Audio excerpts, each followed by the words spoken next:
Hello viewers, Mike here. Just a little update before we get started on making these gears.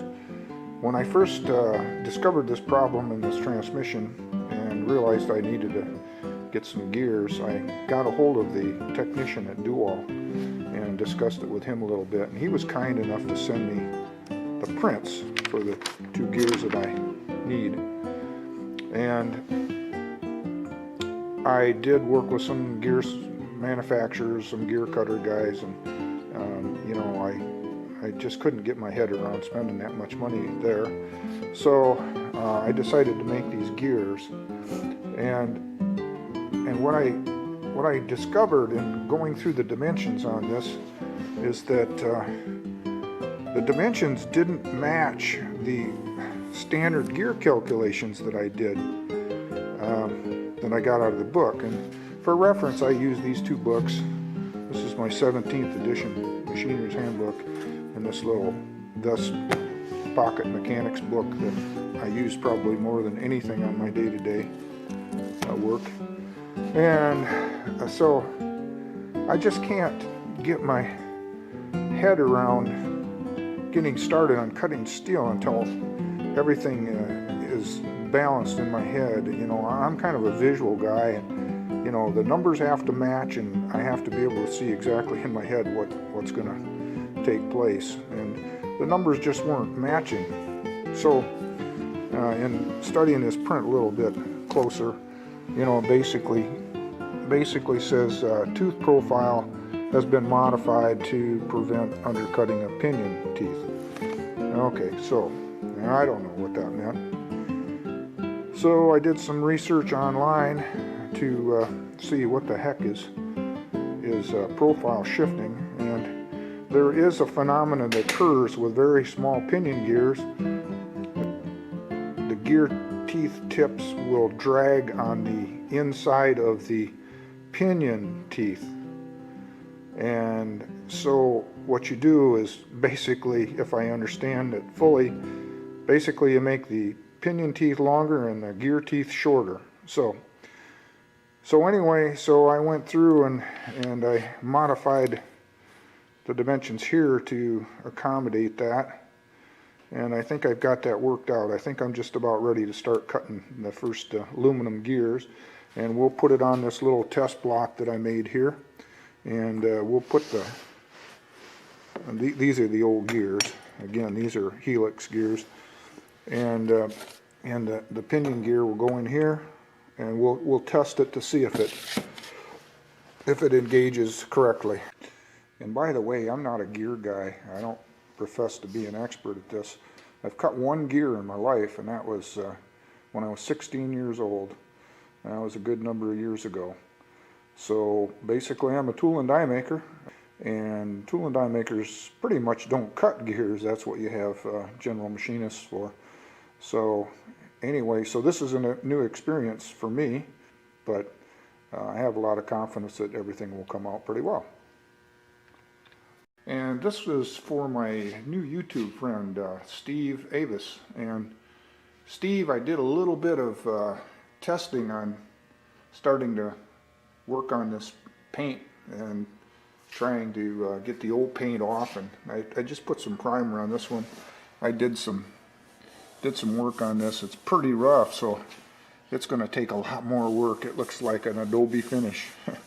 So anyway, to my other YouTube friends, Steve is also doing a Doall bandsaw refurb, and he's been kind enough to commit to send me some pictures to see how he's doing, and we can kind of compare notes. But these are great old bandsaws. If there's anybody else that have refurbished one or is in the process of doing one, I'd sure like to hear from you, because you know, that makes it more enjoyable to kind of share the trip together.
So now we have the prototype gears prepared in the lathe, and here's the little test fixture we made, and this is how it'll kind of go together.